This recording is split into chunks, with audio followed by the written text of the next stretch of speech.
Want to hear a more diverse perspective on art? Tune in to Speaking of Art, the official podcast of Sharjah Art Foundation, featuring conversations with some of the most prominent artists and curators from Asia, Africa, and around the world. Listen to Speaking of Art wherever you get your podcasts.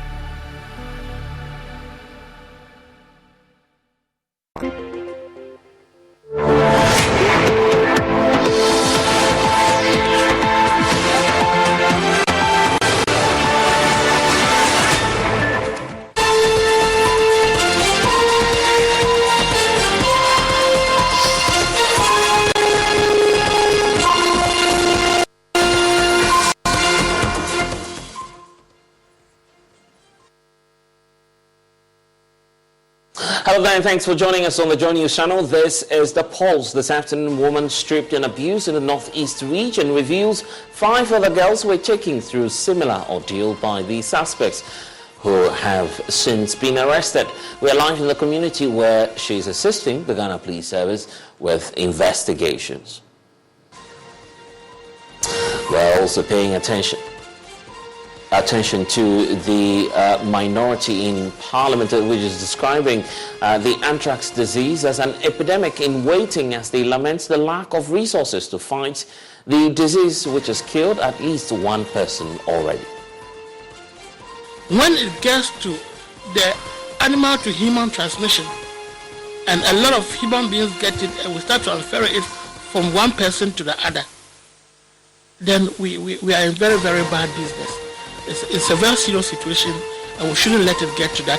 When it gets to the animal to human transmission.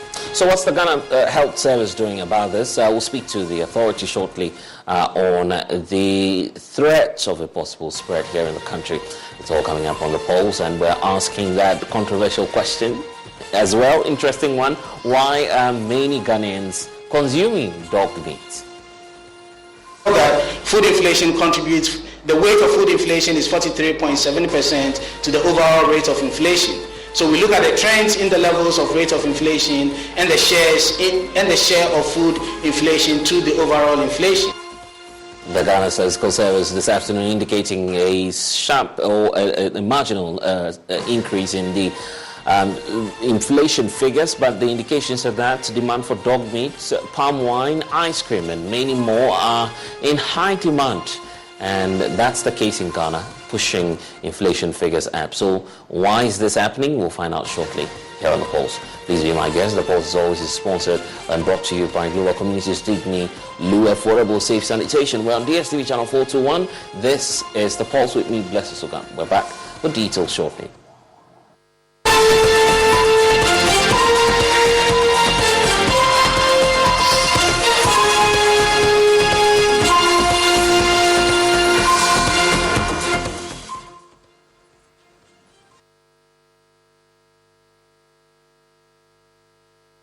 So that's a public health concern. How safe are you in terms of the food that you consume? It is a simple question, but the answer is so difficult to answer, especially with the outbreak of Anthrax here in Ghana. Officials continue to manage the situation, but the minority in Parliament is indicating that they will need resources to fight the outbreak, which is significantly very low now and may not be enough to effectively prevent the spread. 1 person has already been confirmed dead after consuming some anthrax-infested cow meat. So let's start from Parliament, where the minority there has been raising concerns about the management of the latest outbreak of anthrax. Minority MP for Napdam, who's also a member of Parliament on the Health Committee, Dr. Mark Ketwani, wants the issue to be addressed.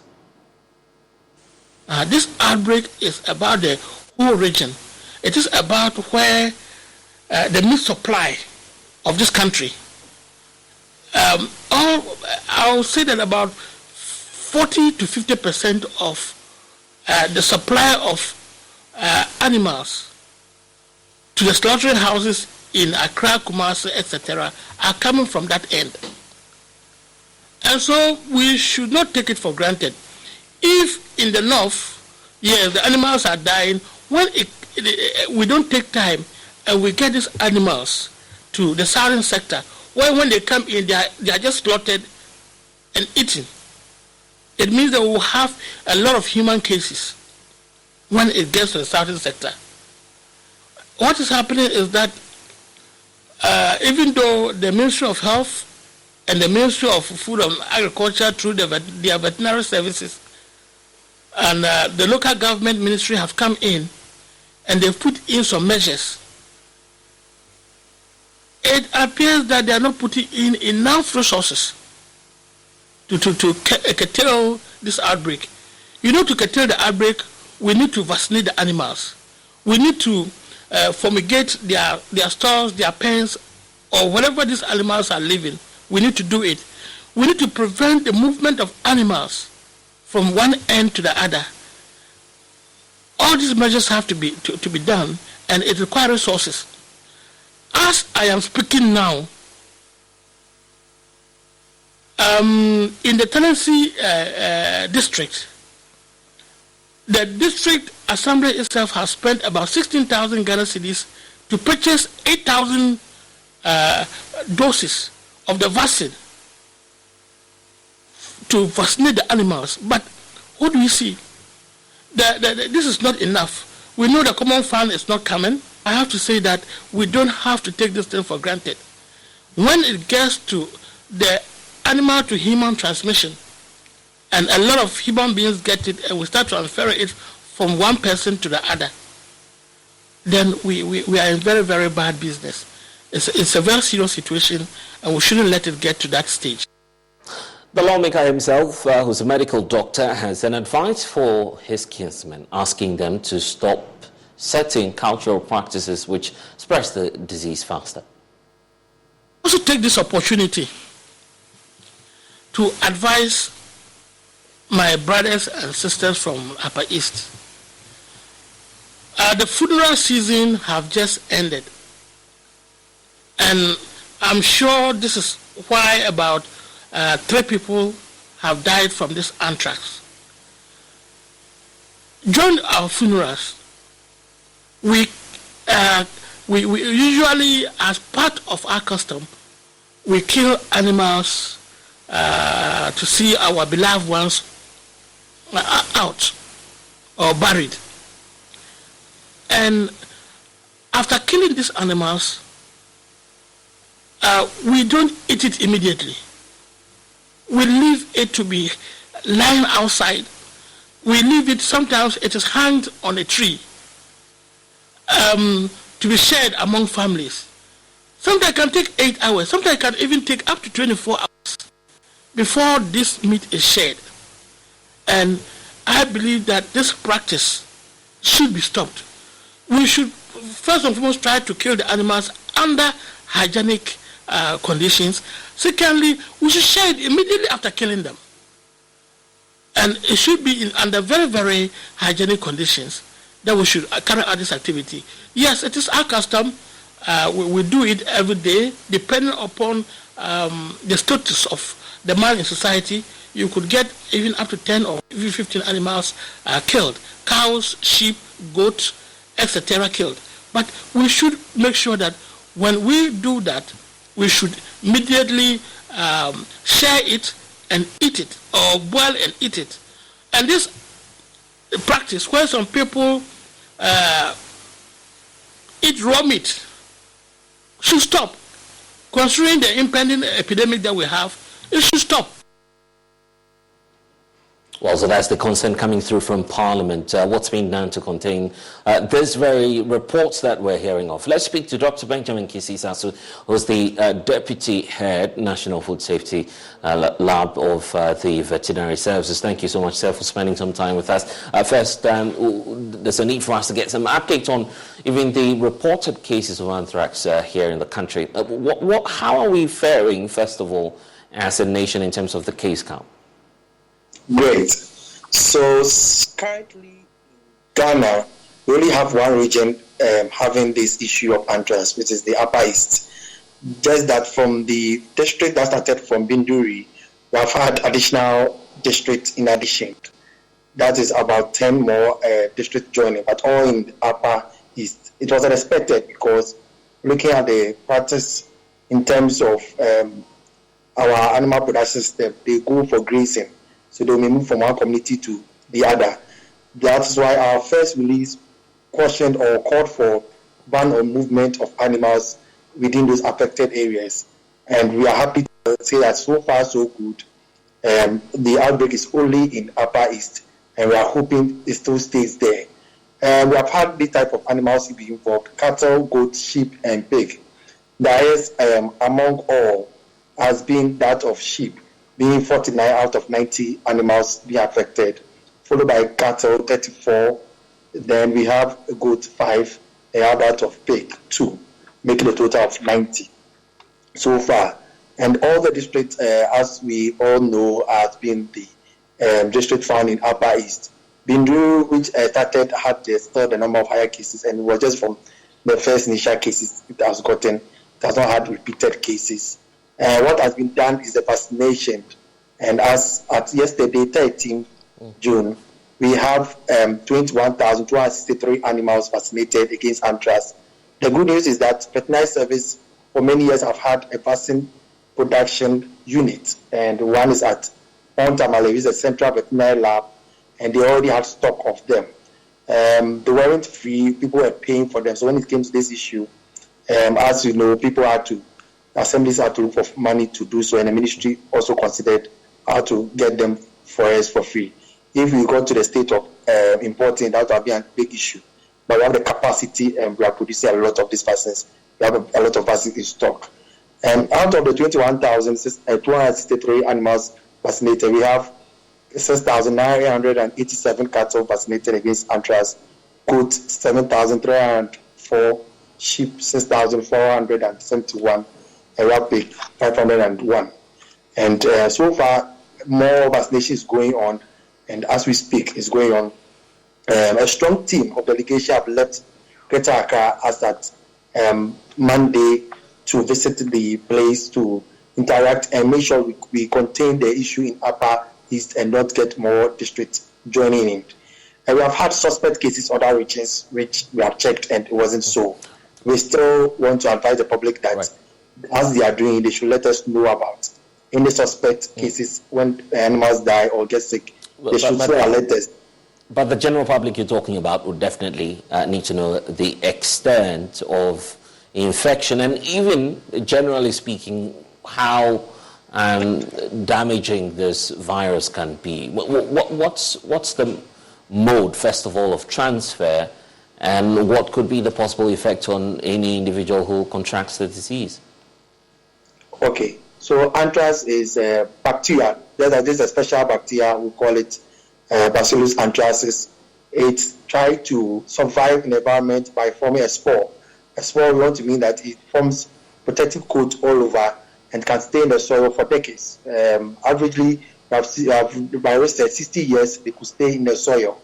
And for humans, for us to get it, unless we are taking it in through the food, being milk, being the meat itself, or we have breathed in through inhalation the spore, then we could get this. But most common cases so far per research or per case that have happened has been through the injection, and that of the human case that we had was through injection in Ghana. So sad that we are in June, and every 7th June is set aside for World Food Safety Day, and the amount of this month which veterinary service was using to pay, used to advise the public. We have had this case coming out. It's so unfortunate, but it's also come to underscore the need to inform the public about the need of food safety in regards to animal food products.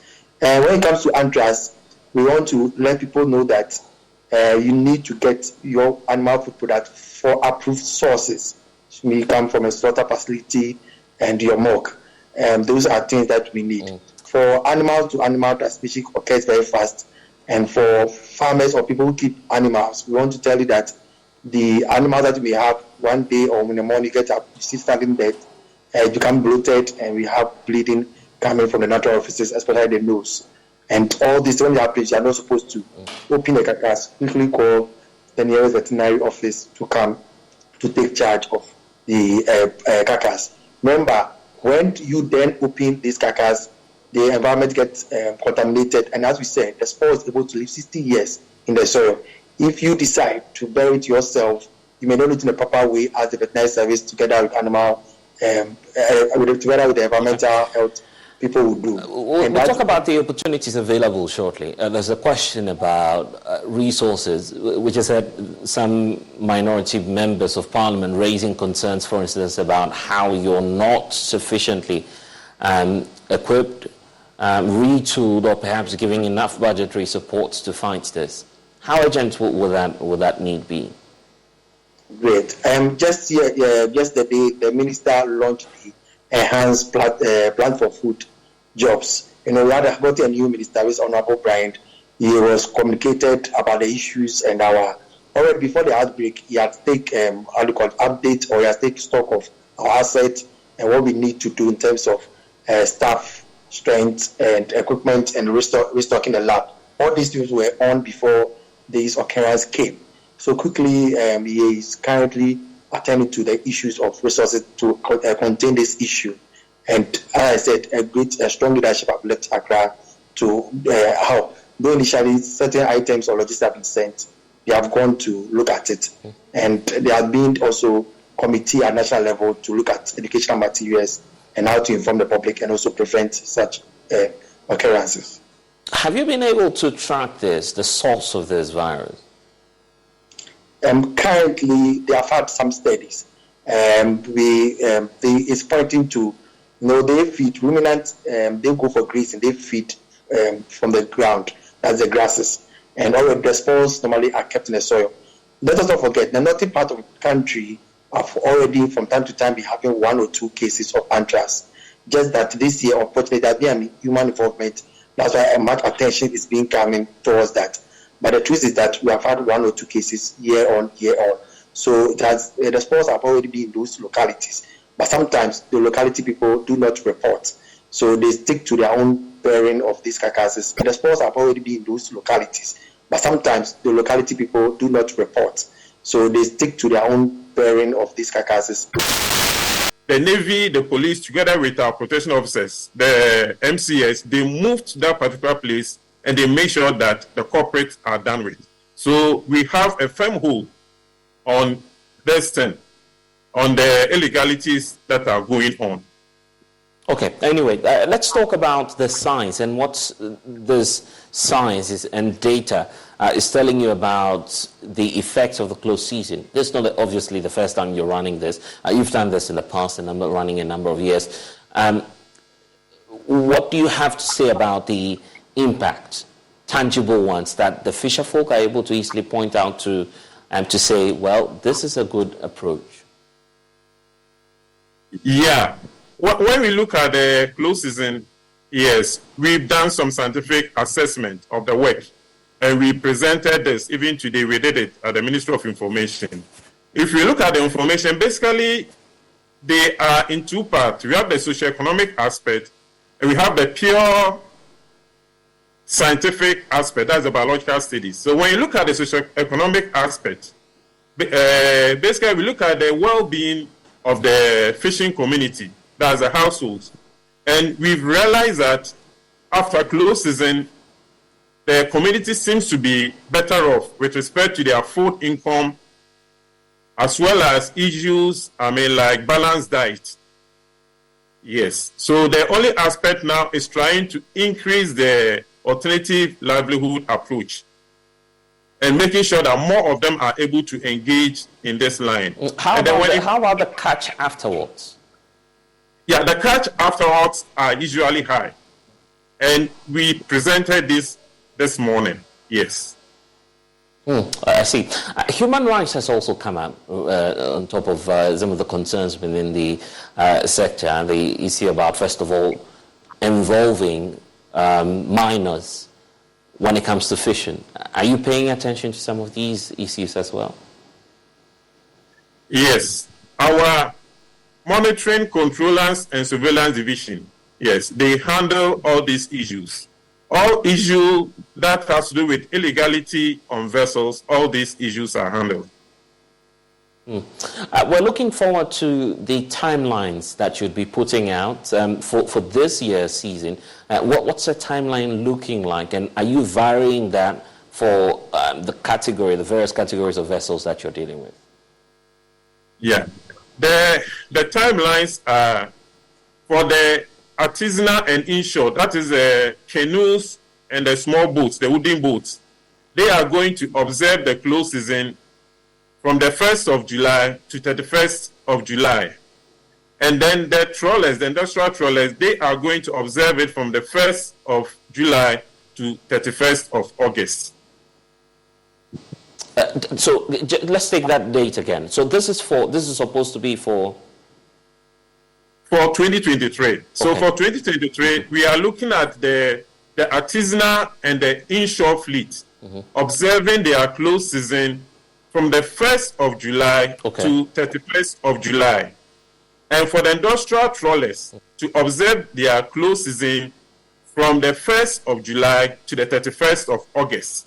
So is that to suggest observe their close season? Right. So is that to suggest that after the 31st of July, you would allow if I could refer to them as a small-scale fisher folk to go on and carry out the activities while you still maintain the ban on the bigger vessels? Yes. After 31st July, the smaller vessels, the canoes, they will start operating. Their close season is just 1 month. Yes. Anyway, the reason why we extended for the industrial trawler is that basically we are looking at 3 months period from July, August, and September. This is the period that the fish breeds. Yeah, and this is the beginning. So we started with 1 month for the artisanal. And for the trawlers, the industrial trawlers, they have been observing 2 months since 2016. So basically, this is the position of the ministry and the commission now concerning the closure. If there's a message for the fisherfolk, those who still cannot see the benefit of why you're carrying out this closed season, what message will that be? Okay, then let me clearly move into the second part of the explanation on the benefits of the closed season. So we did biological survey where we bought fish from 4 stations: Keta, Tema, Elmina, and Sekendi. And we pick data from it. We measure the length of the fish, we measure the weight of the fish, we take the weight of the gonads. When I talk about gonads, I'm talking about the weight of the eggs and the sperm. And when we did analysis, we realized that before the close season, what we saw was that there's a term we call gonadosomatic index. It's a term that refers to the readiness of the fish to spawn. So we realized that before the close season, if you take April, May, June, those values are high.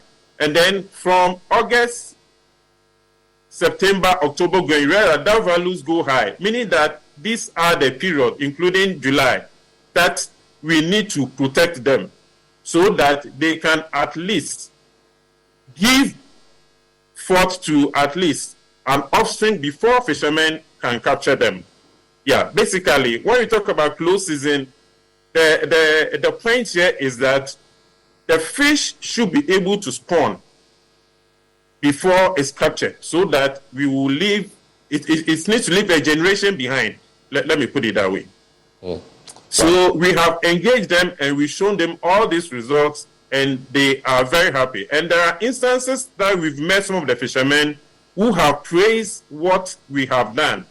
Formerly, we used to have very good sizes of sardinella in the period December, January, which is a minor upwelling. For some time now, we were not seeing it until we started implementing the close season. And the fishermen can attest to it, the sizes of round sardinella that they are capturing during this minor upwelling season, that is usually December ending and then January. So the fishermen are seeing these benefits. And in the socioeconomic survey that we did, we realized that majority of them support the policy and they think that it will help improve the fisheries. Okay, we wish you all the best. We'll wait to see what the outcome will be. Thank you. instead of for spending some time with us this afternoon as well. The Association of Bulk Fisher Importers, they are threatening to hit the streets should government fail to address their concerns, which they say is gradually killing their businesses. According to the fish importers, there's about some 75% issues in terms of importers that are folded up due to huge losses incurred since the beginning of this year. Joining Systema correspondent Elvis Washington has the rest of the story. The Bulk Fish Importers Association, which was formed with a membership of about 40 companies from inception, is now left with only 15 companies operating within the industry, with 25 companies folding up. Reason being the high cost of imports levy and high duty at the port, coupled with other unfriendly charges that has crippled the fish industry. They complained to Joy News that in recent times, fish importers in the country have had to compete unfairly with unscrupulous persons who have flooded the market with the influx of smuggled frozen fish and meat from neighboring countries like Burkina Faso, La Côte d'Ivoire, and Togo, among others. The spokesperson for the association, Alfred Fugairi Kuleru, noted that the situation, if not checked, will soon render all bulk fish importers jobless, as they would have no choice than to shut down their cold stores and lay off workers. So because of the low charges of in Ivory Coast, which is about 21%, most of now the people dump the fish there and they come through the borders. Yes, because now most people now will send their vessels to Côte d'Ivoire. Then from Côte d'Ivoire, people will now bring them into the country, not even only in the country, not even only in Tema, which is affecting us, but now spread across the country. So when we are pushed to the corner, we have different steps we need to take if it comes to that area. And when the right time comes, we'll definitely let that be known, which include demonstration. Some fishmongers and operators of small cold stores at the Tema Fishing Harbour also added their voices to that of the bulk importers and agreed on staging a demonstration to press home their demands. Things are very costly. We can't buy because even in the harbor, in the main harbor, the duties on the goods that are being imported, they are too much that we cannot even buy the goods. Cost are going down. Everything is costing.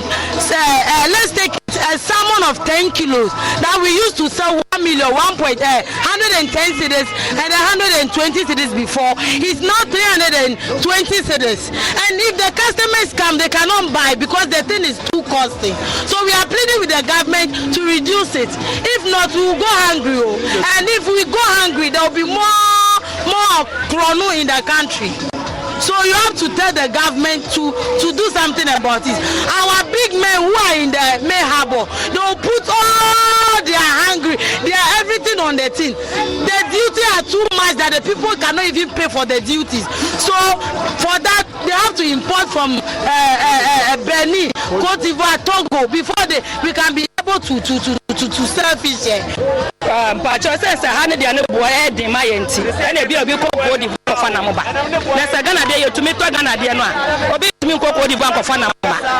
First, Ghana na ya. Let's say Ghana dey na ka fa yentu minto. Nti sa wera want with na Côte d'Ivoire dey na buo wo fom a won no ba ko fa ba no abeton. Say Côte d'Ivoire ni nam na ya fo say Ghana dey na because ho no mu no Ghana for no to be free hand ko Côte d'Ivoire ko fa na ma dey ba. Abeton wa ase. And it's a home no banyan fallacy hanumu. But a home in duty and one America crowd. And our Togo Han Kurano, Mino or Mamoko Côte d'Ivoire Kofanam, and no Mamoko Togo Kofan, because Omina must free duty into Hormuz, Ababas of Omodibawa. So, Yayan fallacy Ghana for Modiamo, running in an and the boy Costro. Costa de Bregu, Debre, Mikama Han Kurano, Costa by 5 million a year.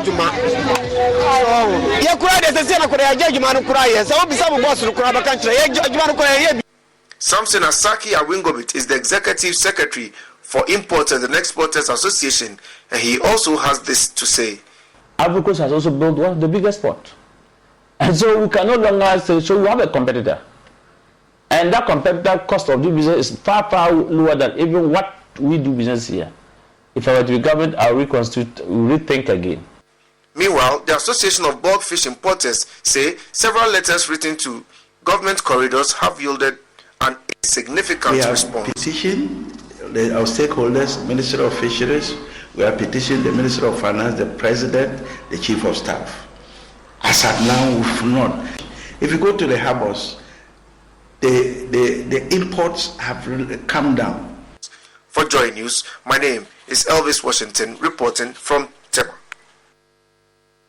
Well, so that's the concern of the bulk fish importers, but the Fisheries Alliance is calling for a reform that will, of course, inure to the benefit of Ghanaians as Ghana prepares to run that close season. Joining us now is convener of the Ghana Fisheries Alliance platform, Kojoche Yamwa. Thank you, sir, for spending some time with us.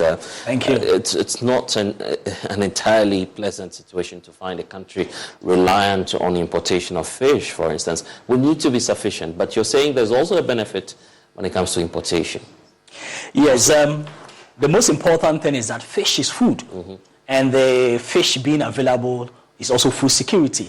You know, when you buy your kenke and then your fish is very expensive, right, then it affects everybody. And also fish is one of the cheapest source of protein, so we need to make it available. Most importantly, Ghana has been importing fish for a long time. Now we import more than what we produce locally. The important thing is that in Ivory Coast, they've been able to manage their fishery sustainably. So now they have more fish landed. That means there's more supply of fish than the demand. So the fish price goes down. Right. In Ghana, we are not getting much fish. So the prices of fish have gone up. That is why when people go to Ivory Coast, they can bring in fish even at a cheaper price. So it is very important to understand this economy of fish. But towards close season, it is good for government to look at ensuring that there is adequate fish for the consumer. So that is why these challenges and bottlenecks relative to bringing in fish from other neighboring countries must be looked at, especially during the period of close season, so that the average consumer can have the fish available. Then we must be looking at the medium to long-term effort, including the close season and other fisheries management measures to bring in more of the fish. That is important, especially for what we are able to land locally. But what you are able to land locally depends on how much fish is there in the sea in terms of your available waters. So I also think that is a welcome news that our neighboring countries in Ivory Coast are supporting us do close season at the same period. We are hopeful that in Togo, Benin, and others will also support, because in previous close season, we have had few fishermen moving out of Ghana and then fishing from those countries. That is not so good, because their fellow counterparts or fishers in Ghana will be staying at home. So it's important that we understand this mechanism. The other point is that, yes, we support the close season is very good. We also encourage government to be looking at fish harvest in terms of the juvenile landings in the artisanal and the inshore sectors. That includes the fact that we must ensure that our fishing mesh size, the nets, are regulated effectively, so that the juvenile fishes, include the baby fishes, are not harvested immediately after the close season, so that those that are recruited into the system are able to also grow, and then we can also let them, spawn and then reproduce. So addressing the issue of gear size is very important, the mesh size of the fishing gears. I was asking the question about why we're not staying on bigger vessels, because the concern from industry players is that they are mostly at fault, because we don't have an effective mechanism of checking them. There are mechanisms of checking them, but in most countries there are challenges. The sea is wide and open, and you need a lot of eyes and ears to be able to monitor. And that is why we commend the minister for the bold effort in the ministry for going.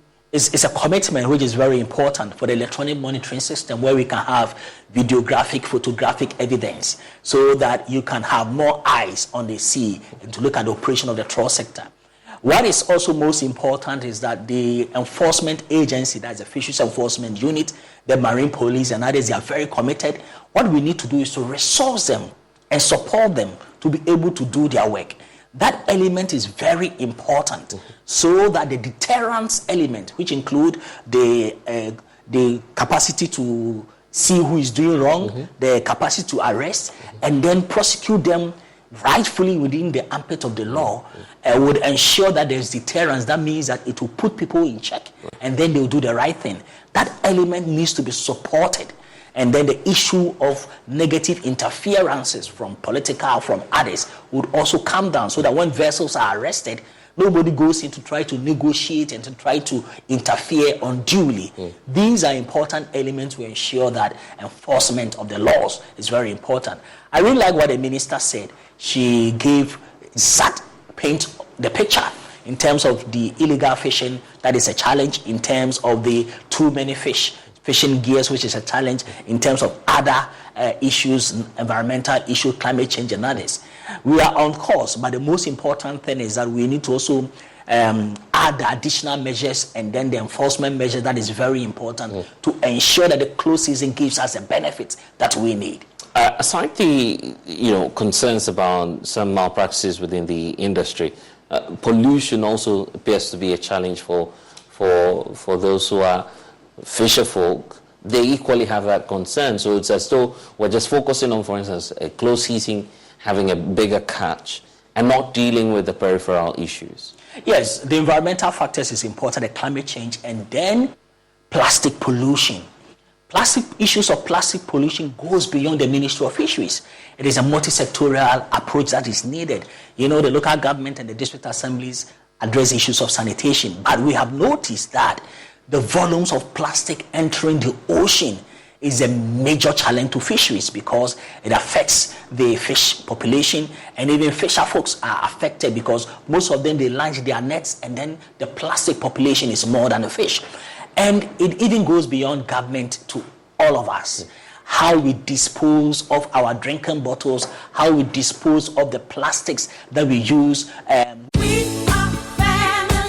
Get gifts to make every Dad's Day at JCPenney. Now during our Father's Day sales, shop for Pop and save an extra 20% off with coupon. Or hit up our weekend doorbusters and grab Dad St. John's Bay polos, only $8.99 each. Plus cool games and gadgets starting at $5.99. Let's get Dad's Day ready. JCPenney. Coupon valid on select items through 6/18. Exclusions apply. Doorbusters valid 6/15 through 6/18 and excluded from coupons. See store or jcp.com for details. And even more consolation rewards in the EcoBank double salary promo reloaded. Guy, this EcoBank salary account sounds interesting. What do you think? Yara, but maybe next time. Charlie, you know what? I had to go shine my shoe. Hey. Yo, myself, I had to go check my BP. We going up, never go down, and we stay fly. Chairman, you see the white sign it here. Open an EcoBank salary account today for a lifetime of benefits. You also stand a chance to win more than double your salary in the EcoBank Double Salary Promo Reloaded from now till July 31st. Terms and conditions apply. And it's top life regardless. This promo is under the supervision of the National Lotteries Authority under the Caritas Lottery Platform. The Pan-African Bank. Smile, Look lively, okay? Smile, smile.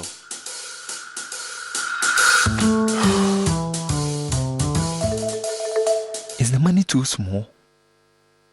A bad stomach ruins your day. Don't let it. Take Gastron, your most effective antacid for the relief of symptoms of peptic ulcer, heartburn, gas pain, flatulence, and indigestion. Hey guys, what are you waiting for? Let's go, let's go. Mwah. Can you bring down the smiles more? Gastron, effective relief from stomach discomfort. Manufactured and distributed by NS Chemist Limited. This advertisement has been vetted and approved by the FDA.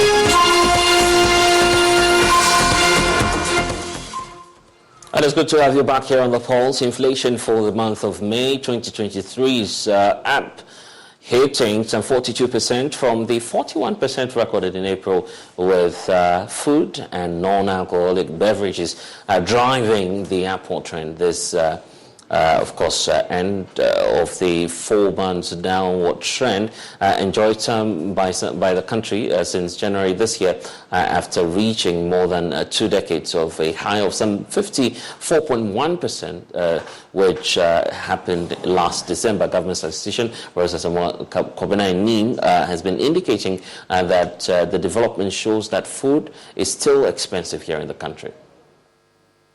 Protection 53.4%, and food and non-alcoholic beverages 51.8%. All 4 divisions recorded rate of inflation higher than the national rate of inflation. On a month-on-month basis, keeping in mind that the national month-on-month rate of inflation was 4.8 for the month of May 2023, we again identified 5 divisions that recorded rate of inflation higher than the national average. This was led by personal care, social protection, and miscellaneous items that recorded the highest divisional month-on-month inflation of 7.0%. We turn away from the levels of inflation and from the 13 divisions point of view, identify the divisions that are contributing the most to the rate of inflation that was recorded for the month of May 2023. Across the 13 divisions, top 3 items, namely food and non-alcoholic beverages, housing, water, electricity and gas, and transport, almost contributed 3/4 to the overall inflation, with food and non-alcoholic beverages contributing more than 50% to the rate of inflation that was recorded in May 2023. Specifically, food and non-alcoholic beverages contributed 52.4% to the overall inflation recorded in the month of May 2023. This was distantly followed by housing, water, electricity and gas that contributed 13.1%, and closely followed by transport contributing 9.2% to the overall inflation that was recorded in the month of May 2023. The division that contributed the lowest to inflation in May 2023 was insurance and financial services, that contributed 0.1 to the overall inflation for May 2023. We turn to the food inflation, given its dominance in terms of its contribution to the overall inflation. It will be recalled that food inflation contributes, the weight of food inflation is 43.7% to the overall rate of inflation. So we look at the trends in the levels of rate of inflation and the share of food inflation to the overall inflation. Since January 2022, it peaked in January 2023 with a rate of inflation of 61.0%. This is more than 3 times the rate of food inflation which was recorded in January 2022. Well, there are some fascinating figures and trends coming up, and of course, what you need to know is that there's a lot of dynamics to all of these that's happening. Isaac Ofieje with our research team has been looking at the figures so far, and the indication is that there are some specific commodities driving this faster. Let's look at some of them. Well, so I'm looking at the top 20 of these items that we are talking about. They are not necessarily the key drivers, but they are also items that can help further policy considerations, and they are at the national level, so it is a national issue. Yeah. So these are items that recorded inflation rates, all of them recorded rates above 70%. So if you look at an item like palm oil, inflation is 100%. Mind you, the headline figure we are talking about is 42.2%. So if you should have a single item also recording inflation rates of 100, it tells you that it is actually an outlier. There is herrings, smoked herrings, which we usually call amane. I see. 81.7%. Sanitary pad, 78.9%. Baby food, 76.8%. Dog meat. Yeah. Is 76.5%. The percentage point is quite interesting, though. 76.5%. It's been in the top 20 items for the past. So it's fair to say now that Ghanaians prefer dog meat to ice cream. Oh, not necessarily, but it just tells you that if you compare the price of dog meat between this same period that we're talking about, May 2023 2023 and May 2022, the price has actually gone Okay, up. so it's higher. The price is higher, but consumption, it could be two things. It could be a demand pull factor. Precisely why I'm asking the question, because if there's demand for it, we know that there's a relationship between demand and then supply as well as pricing. It could also be a supply challenge. Could it be the case that more people are going in for dog meat, and that's why they're experiencing Yes. If you are looking at it never used to be on. It never. This is the first time that it is featuring dog meat and palm wine, and I think even ice cream. This is the first time these three items are featuring on the top 20 items that the Ghana Statistical Service have been categorized in. But just like I said, it could be a demand situation or a supply situation. I want to go. So maybe we have more people are buying. Yeah, we have to go into communities or markets where we can find dog meat and then do a survey and see what is really costing. You know a place we could buy one? Well, not really. I'm Adventist, so dog meat is not really my thing. But it's a special delicacy for some people, and some people say it's very nice. So. For it to be 76.8, it should be a worry and let us not fall into temptation, I guess. That's your prayer right now. But okay, so let's look at some of the other items on this list. You're talking about sanitary pads, ice cream, there's palm wine. Palm wine is the first time palm wine is making the list. So we have two palms. I guess it's becoming... There's palm oil, there's palm wine. And I don't know the last time you ate okra stew. Yeah. People are now moving away from using the palm oil to just doing it, the green way, where you don't have to add oil. It's just because palm oil is becoming very, very expensive. And all of this, we need background information to know why the price level. And in fact, if you have the price of palm oil rising that much, there may be an impact on, say, the refined oil as well. Exactly, because we use the same palm kernel to also do the oil and other things. So it could be so many things accounting for the high, 42.2%. What's the outlook for the coming months? Well, 42.2% is a slight increase relative to the inflation in April. I am not too surprised, because we've been looking at the data and we've seen that for the past 4 months, although we have for the past 5 or 4 months, the headline figure has been coming down. But if you look at the data on month-on-month basis, month-on-month inflation has been increasing. It has moved from a negative zone now rising into positive zone. So you usually have this reflecting in there. And then also if you have your PPI, which is the Producer Price Index, increasing slightly, tends to have an impact on the Consumer Price Index. If dog meat is up, palm oil is up, why then are people buying it? Because preparing it might be a challenge. But let's bring in Albert, who's in an area where that delicacy, of course, has a lot of patronage.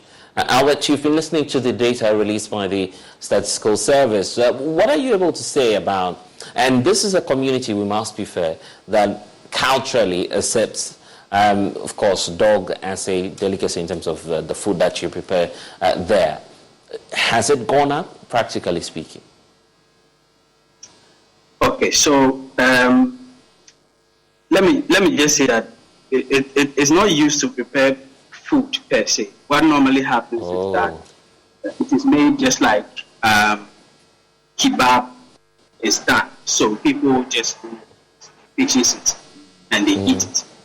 But I think that what may be causing the surge in the price could be scarcity, because let's not forget that this is a delicacy that is not really the majority of the people who consume it. The people who consume are a very small group of people. So what happens is that normally you have a situation where to get it already from the beginning is not very common. So with everything that is happening now in terms of increasing prices of things generally, that would also have an impact. So if you go to the joints, definitely the price will go up, because now you have a situation where very few people are selling it, and even to get the dogs to prepare it for people to buy, it's not very easy. So that also will translate to the price, because then scarcity would come in. So that's what I can say about pre-sale. Okay. In the last year, in Sandema, there was a news story from that area which indicated that the price of dog meat had already started going up. So it is not so surprising. Okay, so just give us this picture. How much, on the average, will it cost an individual to get dog meat or the dog itself on the market? Okay, so what happens is that, dogs are generally pets for many people. So people don't just go sell their dogs with the aim that whoever purchases the dog will go and kill it. Normally, they sell the dog because either it is causing trouble, maybe it is too wild. It may also be that the dog is not really friendly and all of that. So people may decide to take their dogs to the markets and just sell it just for the aim of, for the purpose of getting rid of it. Right. You understand? So then the people who are selling the meat will go with the hope that they will find such people and purchase the dog from them. So the price of the dog will depend on the owner, maybe their reason for wanting to sell it. Then that will translate into how much. Okay, but I'm sure there's an average price where they all converge and sell. So for normally you would hear prices like 500, 700, sometimes even 1,000 on the size of. Now, because that's, as I said, it is not very common. It is even for the people who sell the meat. It is not every day they are able to do it, because, as I explained, this is a delicacy that is not very common to begin with. So once he is able to get the dog and brings the meat out to sell, he is expected to sell it at a high price, because he is not assured of the next time he's able to get a dog to kill. So then people purchase sometimes for 50 cedis for a chunk, which will be cut into pieces. If you are lucky, you will get it for 40 cedis downwards. But I would say that normally to get a good price, it will be 20 cedis upwards. For an individual, if you are a group, 50, 100, and then it goes. Okay. Given the fact that the price is up, have you been interacting with some residents, persons who like this? Yes. So at the moment, there is a ban on the sale of a lot of meat products because of the outbreak of anthrax. So because of that, people are not, purchasing meat. And so for that reason, we haven't been able to get people to interact with today, obviously because of the ban. I see. But maybe at a better time, we should all try this. Maybe I could move up there and we'll have this for maybe dinner. But not for now. At least we know of the anthrax in the system. So thank you for giving us the latest on that. But let's still stay up north. Let's head to, of course, the northeast region, where the woman who was stripped and abused in the Fulani community in the northeast region has revealed that 5 other girls were taken through the same ordeal by the suspects who have since been arrested. The victim, who was found Tuesday dawn, was seen in a viral video being stripped naked by some men who also touched her private parts. We have more for you.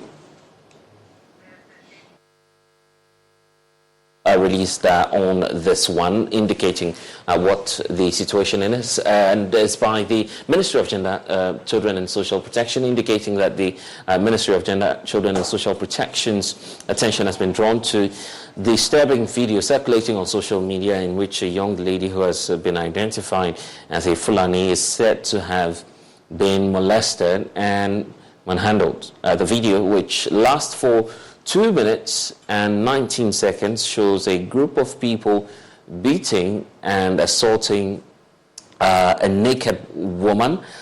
Violence against women and girls is not justified and must not be tolerated, no matter where, how, and who committed the offense. The adverse consequences of this violence on women and girls in relation to their health, sort of psychological and emotional well-being, actually compromise and undermine their development as well, and this must be discouraged according to the ministry. The ministry goes on to say that it strongly condemns this cruel, brutal and barbaric behavior meted out to the young lady. This act is a blatant breach of her human rights and dignity, and thus punishable by law. We applaud the Ghana Police Service for putting out a call for a manhunt for the culprits in the case. As a result of this, the ministry is also issuing an appeal to the general public to provide some sort of information, or general ones, of course, with any lead that may enable capture the offenders. Finally, we advise the public to maintain their vigilance and report individuals who committed these unlawful acts. The public can reach the ministry's helpline as well, and of course, if you have any information as well, you can just reach out to the ministry on that.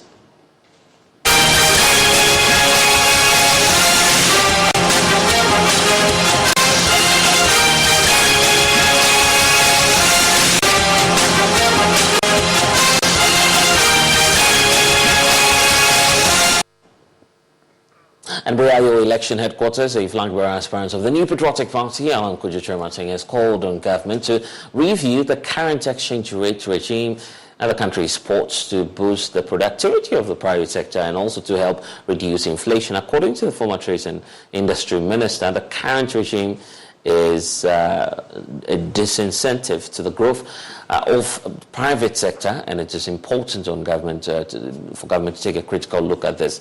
Mr. Chirmating was speaking on how he is going to enforce that great transformational plan which will tackle inflation during a meeting with players of Ghana's private sector.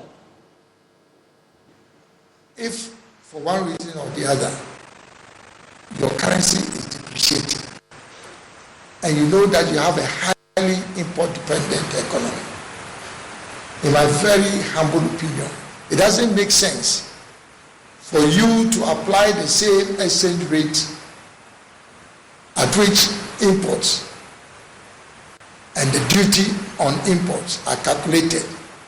That means that just as soon as you find that the exchange rate is going down or high, those who import, and which includes not only traders but also manufacturers, it means that they also have to bear the brunt of the depreciating exchange rate. But if for purposes of imports you can fix a lower exchange rate, then in actual fact you are making imports cheaper, not necessarily to destabilize trading. But the traders will tell you that, of course, if imports are cheaper, they are more inclined to pay their duty and also more inclined to pass it on to the general public. Government, number 4, government will intervene to target directly key supply cost drivers of inflation, especially food prices. Those of you who know how we calculate inflation in this country. It's a basket of goods particularly dominated by food, which really is the key determinant factor for inflation. And that is why government has to intervene to directly target some of these supply cost drivers, particularly in respect of food prices. Government will take measures to boost food production and improve the supply chain from production to transportation to storage to preservation and to marketing. Because all these processes add cost to food prices, and that is what fuels inflation. And when government does this, it will reduce the weight and contribution of food prices on inflation. Number 5, government will create a parallel system of food storage and distribution to mitigate the effects of seasonal food shortages and excessive profiteering by food sellers.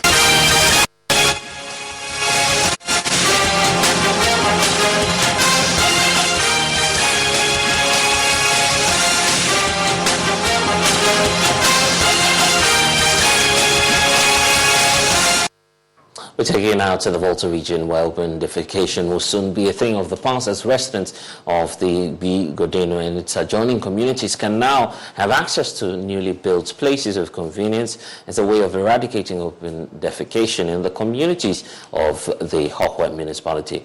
Ivy Sertoji reports.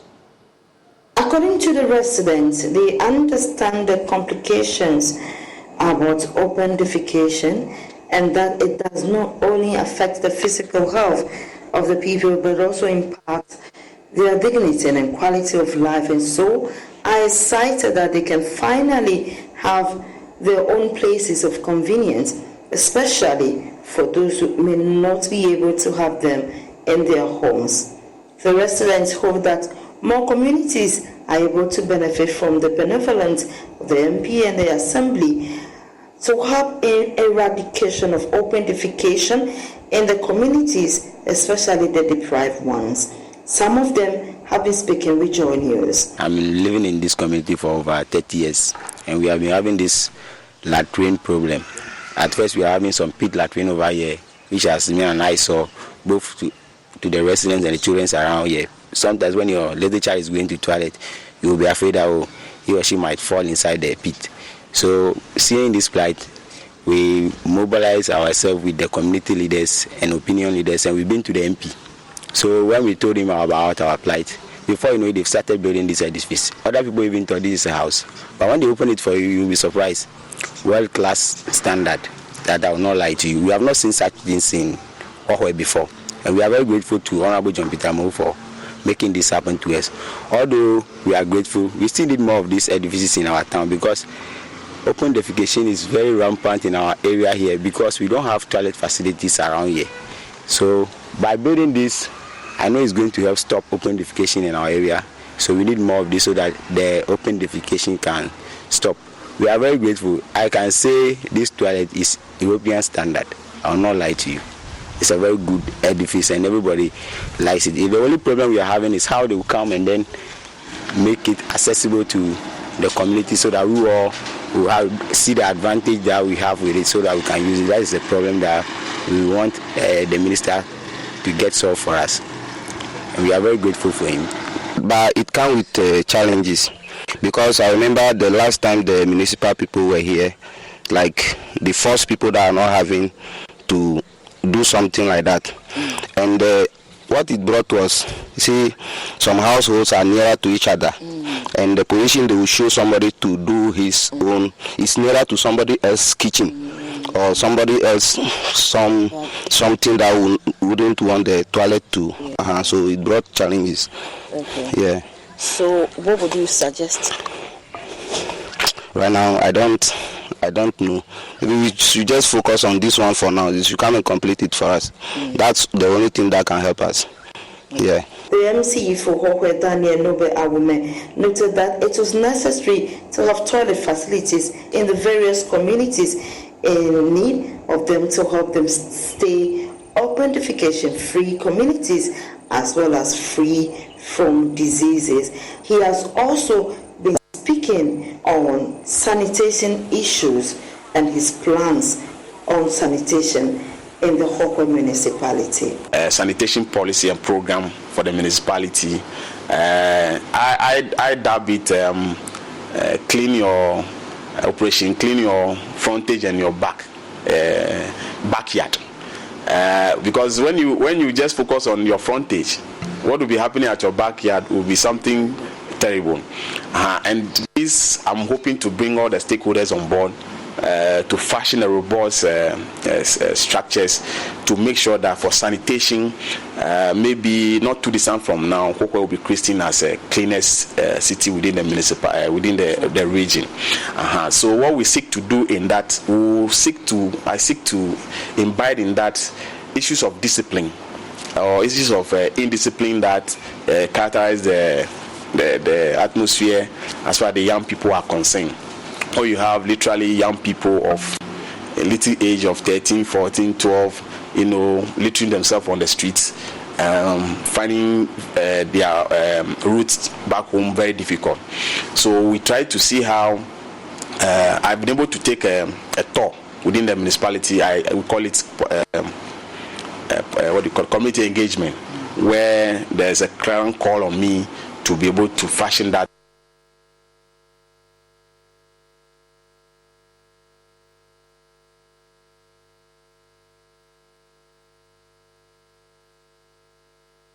If you own a house, you have a responsibility. If you own a home, you have a responsibility. Now you can. So when you look around where we are now, you see that every place is tidy. It is to showcase an exemplary life or exemplary leadership, that everybody can do whatever they want to do once you commit your mind to it. And so for sanitation is key, because it actually helps government to reduce health burdens, where people visit the hospital and there's pressure on the scheme of that's the health insurance. But when we have a healthy body and a healthy life, once people don't visit hospital, and government will be able to conserve some money for all that developmental project. So sanitation is key, because it also helps to leverage my vision or my drive for tourism. Because sad to say that if you visit a beach, you are there to more or less freshen up, and you get there, what you take away, it is like you are poisoning your own self.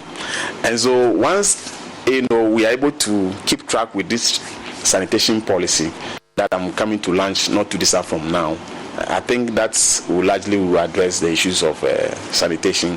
Ivy Satoji, Joy News, Hokwe. We're taking out to the OT region for climate focus, where regenerative farming continues to thrive despite the unpredictable weather patterns and also replenishing rather than diminishing the resources needed for farming. This method restores organic matter in the soil, boosting its carbon saturation rate and also protecting biodiversity. On today's edition of Climate Focus, joining us is Mahmoud Nuruddin, visited a regenerative farm and reports that a substantial amount of the acreage used for the farming practices has been restored. Clement Matumasin has just arrived at one of the plantations.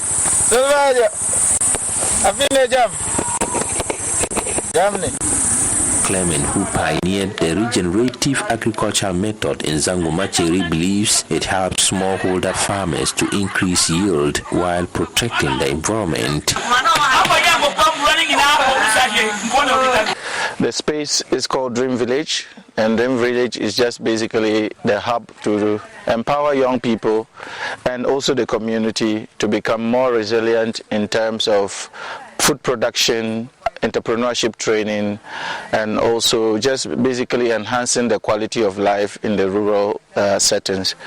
This is one of our hubs, which is in Zongo Macheri. We are currently developing the next hub in Dambai. So basically that's Dream Village. It's a place where people find their dreams. It was a dream in 2007 that became a reality 10 years later, and Clement has now produced a variety of crops and plants on his 100 acres of farmland to supply food while also regreening the earth. Dream Village was basically born from me. I had once upon a time grew up on the street. Other people helped me to become who I am, and I realized that I also had to find a way to give back to society, and I wanted to do that through community, through storytelling, and through my sharing and interaction with several people.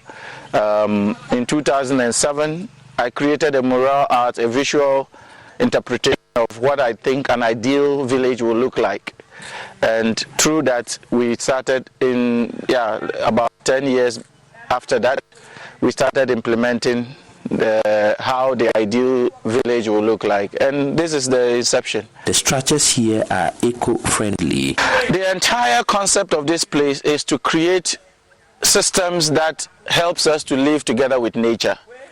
And as you can see, even our architecture is using mud housing, using eco-habitat. We try as much as possible to avoid cutting trees, planting more trees, encouraging us to live together with nature. So this really is a hub that shows that we can actually live with nature without destroying everything that comes our way. The regenerative farming project has evolved into a hub for research and training of students to become better knowledge providers. Some of our students graduated, they got jobs, they are or created jobs. In fact, in the next town, some of our students is also training other people to achieve their dreams. So they are quite some success stories. Besides that, we have the agroforestry demonstration farm that is still in existence, where people can learn about agroforestry or syntropic agriculture. And quite a lot of young people came here to find inspiration, did their research. So there are quite some success stories. I mean, it's not all dark and gloom. But Clement is inspired by his previous failures and learnings. He has bigger dreams. From here, we are inspired through the learnings and the mistakes and everything that we had here. To establish something like this is, first and foremost, you have to have a dream of what you want.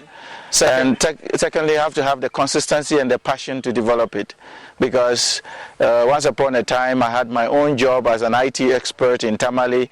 I didn't need to come into the village, struggle to drive out mosquitoes and building structures and stuff like that.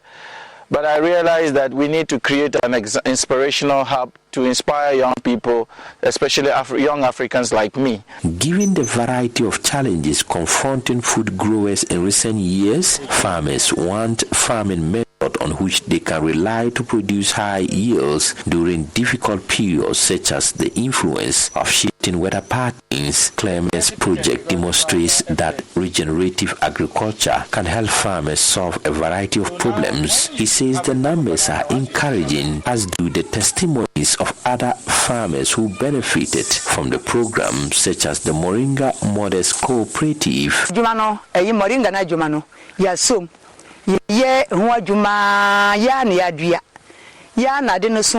Mariama Kwame, one of the project beneficiaries, says she is able to prepare diverse meals and meet other basic needs.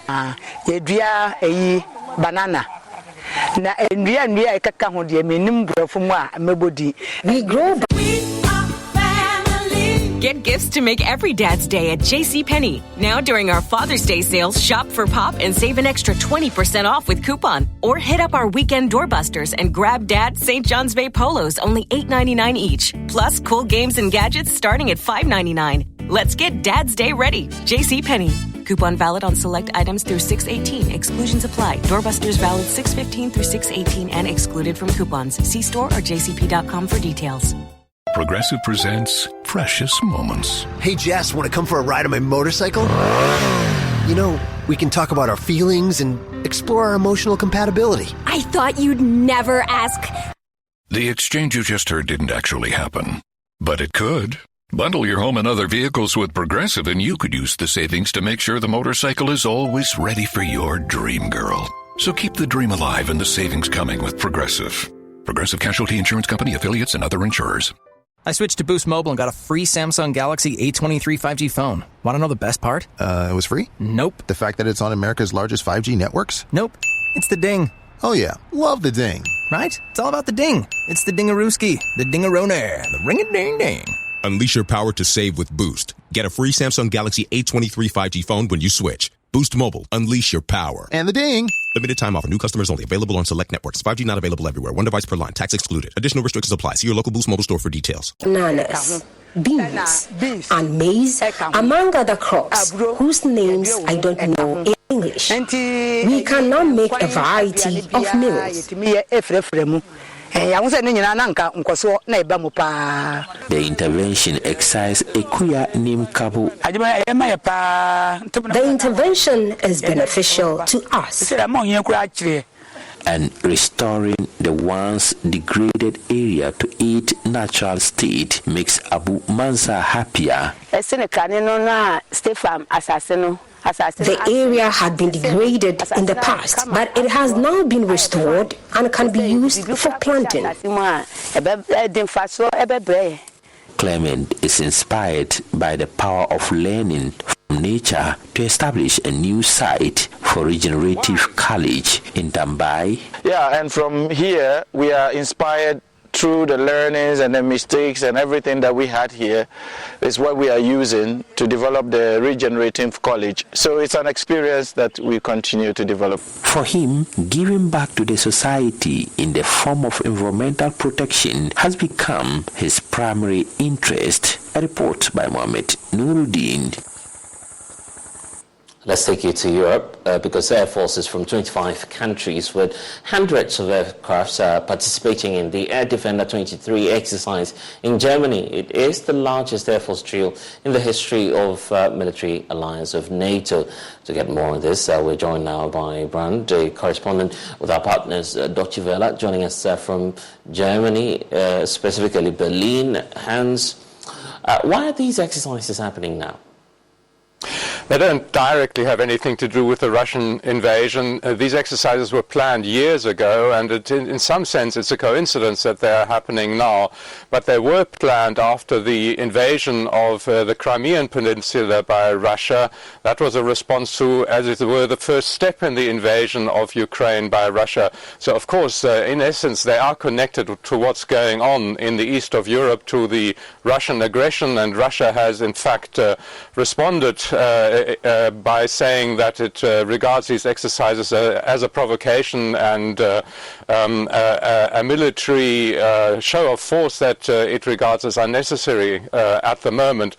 But obviously, while the exercises talk about a fictitious enemy in the east that is planning an invasion of parts of Germany, of course, everyone knows in the end this is focused towards Russia.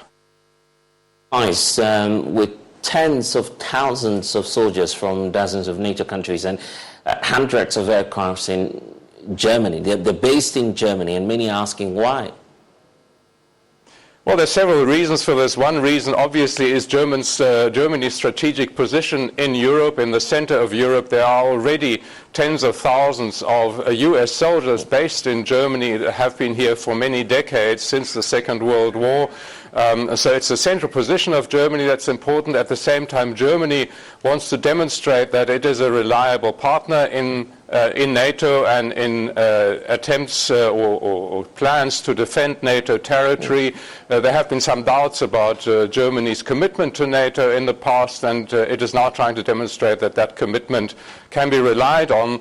And at the same time, it's in some sense a signal to the German population, which has been very reticent about supporting its own army and about supporting the defense initiatives that have been taken in recent months since the invasion of Ukraine by Russia, a signal to the German population that quite a lot of efforts have to be made, and Germany wants to be involved in that. I see. We'll leave it here for now. Hans Brandt with our partners DW, wrapping up the polls here on the Joy News channel. For more news, log on to myjoyonline.com. I'm Blessed Sugan. Next is Let's Talk Showbiz.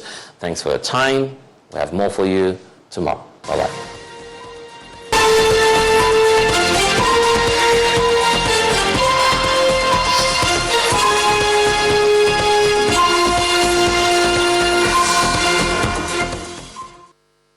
HD, the new exciting football channel, is now available only on HD Plus and brings you football from around the world. Watch Sadio Mane and Daniel Kuvitre in the top weekly match of the Bundesliga 1 and DFB Cup, Primera Liga, Copa de la Liga Profesional. See Ronaldo in the Saudi Pro League, as well as daily sports news every other hour. Also, get updated on Messi and Mbappe on PSG TV and many more. Feely on HD Plus channel 151. Agronaede, HD Plus, the Feely experience.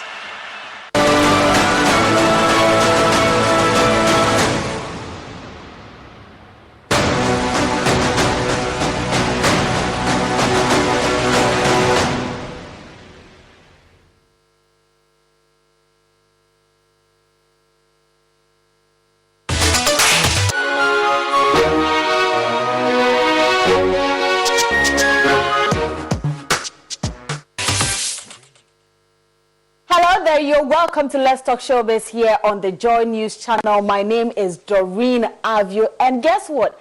Today is quite packed with a lot of interesting things happening in your world of showbiz. I mean, Stone Boy is in the news because he went to the Western region. We also have an upcoming series that is set to be premiered on Adum TV. Then we have one